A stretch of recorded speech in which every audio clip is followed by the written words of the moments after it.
guys, welcome back. So today we're taking a bit of a snow day. We're going to film indoors because outside we're getting hit with a blizzard and we just don't want to stand around in a foot of snow. So one of the things that I've been wanting to do for some time, this is a video we were going to do several weeks out, but we're going to go ahead and move it up and do it today, give you another body armor video. And we want to talk about the subject of blunt force trauma. When you're wearing body armor, and this is threat level 3A body armor from Spartan Armor Systems, you've seen this armor here on the channel before, and I mistakenly called it level 2A body armor in my last video. It is not, it is 3A body armor, very thin. But we're going to shoot this with a 45 ACP against a brick of modeling clay to showcase what blunt force trauma is and how it affects you if you're wearing body armor and you actually get shot. Now, the reason we've chosen this modeling clay is because the clay will hold its shape after it gets hit with the bullet. So we're going to set the plate in front of the clay. We're going to shoot it with a 45 ACP. We're going to take the plate away. We're going to see just how much of an indentation it leaves in the clay. Now, there are certain things you can do out there to mitigate the effects of blunt force trauma, and one thing that you can do is wear a trauma pad behind your body armor, and this is a trauma pad from Spartan Armor Systems. It's intended to be worn behind the body armor itself. So the next test we'll do is put the trauma pad between the body armor and the clay and shoot it again with the 45 ACP and see just how much it lessens that blunt force trauma in the clay. Should leave a smaller indentation in the clay. I've not done this yet, so I don't know what it's going to look like, and that's what we're going to find out this afternoon. The ammunition that we're going to use today is critical duty 220 grain 45 ACP ammo. You can see it right there. This bullet, again a 220 grain bullet, is moving out at about 990 feet per second, so it's a relatively hot load. And we're going to launch that bullet from a new product. It's an Auto Ordnance 1911 A1 pistol. It's a military configuration pistol. You'll see it more here on the Military Arms channel in the future, but that's a handgun we're going to use for our testing this afternoon. If we get around to it and we have some extra time, we may actually fire some other calibers into the clay using the body armor, but I'm not going to promise that. We're going to see how things go this afternoon. So anyway, let's get out to the range and do a little bit of shooting. We're all set up out here on the range to start shooting. Here's the modeling clay, and we're going to set the body armor without the trauma pad in front of it first. We're going to hit it with the 45 ACP. Now, the reason we're talking about this is because when a bullet hits body armor, it will cause blunt force trauma, which can break ribs or leave the nastiest bruise you've ever seen. It'll turn shades of purple you won't believe. It can put you in the hospital. So just because the body armor stops a bullet and saves your life, it doesn't mean you're going to walk away completely unscathed. It's going to take the wind out of you. It could crack a rib or, cause some pretty serious trauma otherwise.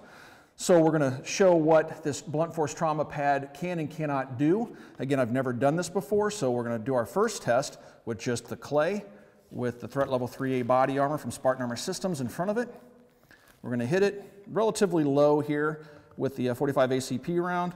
And we're going to shoot the same armor plate a little bit higher with the trauma pad behind it and see what kind of indentations it leaves in the modeling clay. This should be fun. One round of critical duty, 220 grain, Hornady ammunition, 45 ACP.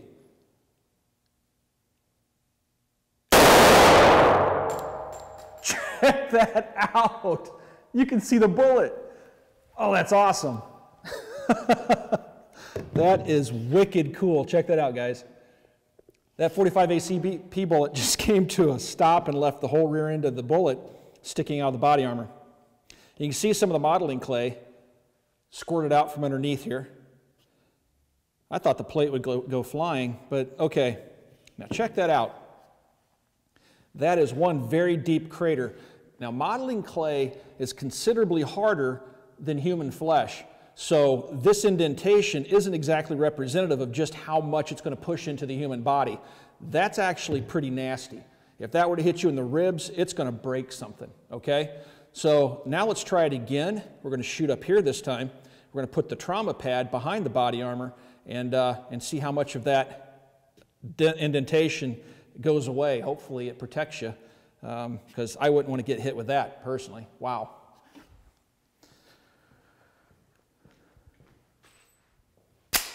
One round of 220 grain, Hornady critical duty, with the trauma pad behind the body armor. Here we go.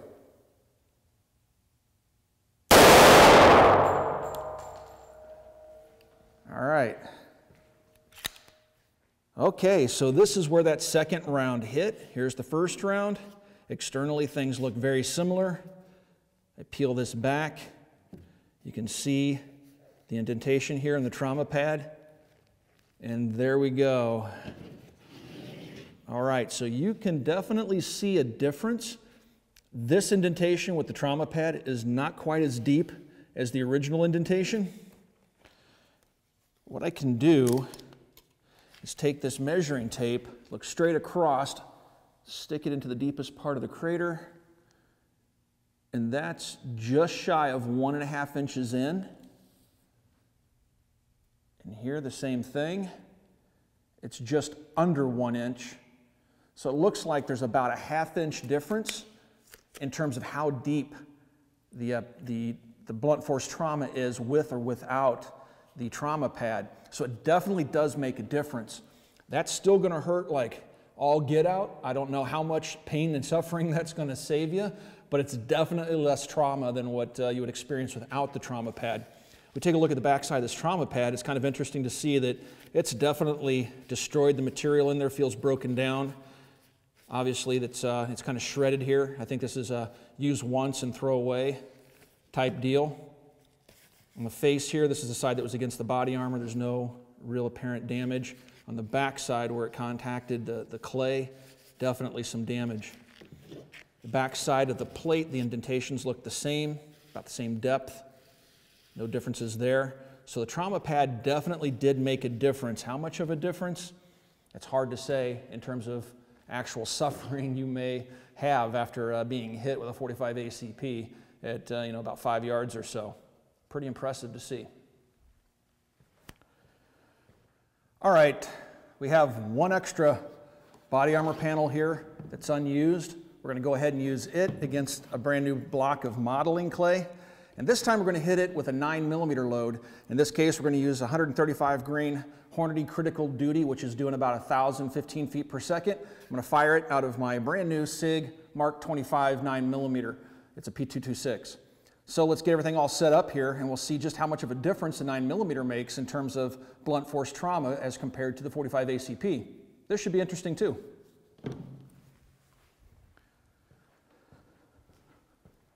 One round of 135 grain Hornady Critical Duty 9mm without the trauma pad.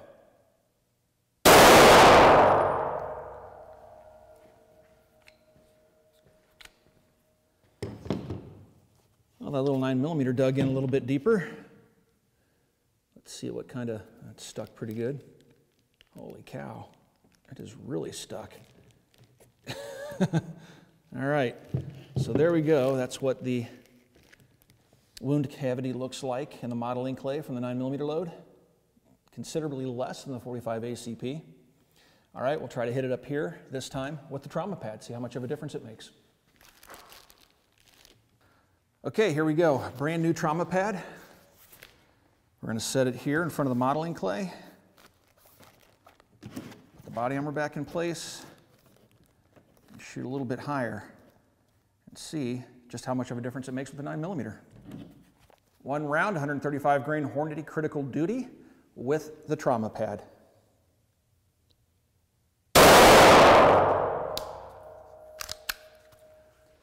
All right, we center punch that old Spartan right there.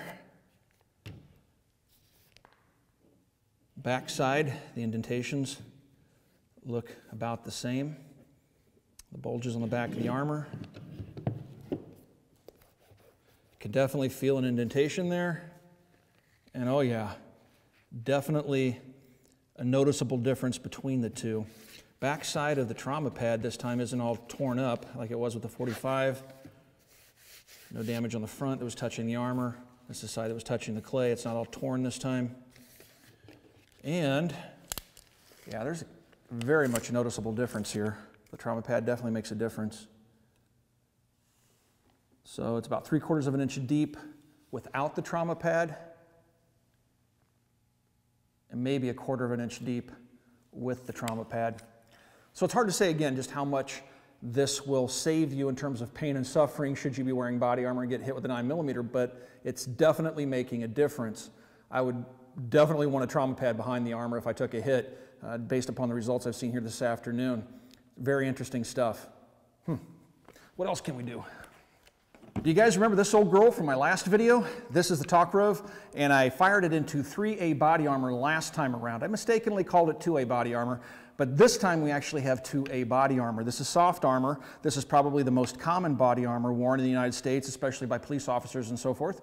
And we're going to fire the Tokarev into this 2A body armor and see if it actually makes it through into the modeling clay. So let's fire around and see what happens. One round is 7.62 by 25 millimeter out of the Tokarev. Wow. Look at that cavity. Holy cow.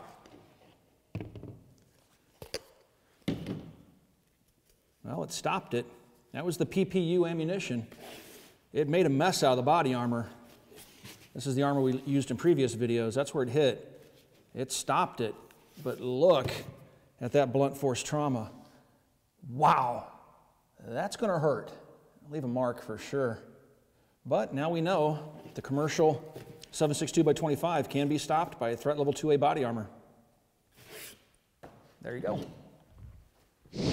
I hope you guys found the information in this video to be useful. I've never been shot while wearing body armor, but I know people that have, and I've seen the aftermath, and it's not pretty. It can leave some pretty wicked looking wounds, and it can break ribs and all sorts of stuff. So what we found out is that these blunt force trauma pads actually serve to reduce the amount of trauma that you will receive should you be hit while wearing your body armor from 45 or 9 millimeter.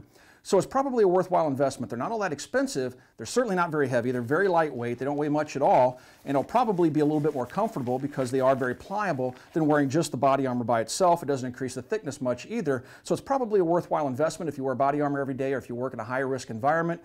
It may actually save you a little bit of pain and suffering. If you guys have any questions about anything you've seen in this video, you can ask those questions on our Facebook page. You can find us on Facebook at facebook.com/military arms. Also, please come by and check us out at coppercustom.com. That's our online store. If you want to support the Military Arms channel, that's the best way you can do it. Come by, check out our selection. We have a good selection of products. We have very reasonable prices. Thanks again, everybody, for watching. We'll talk to you guys soon.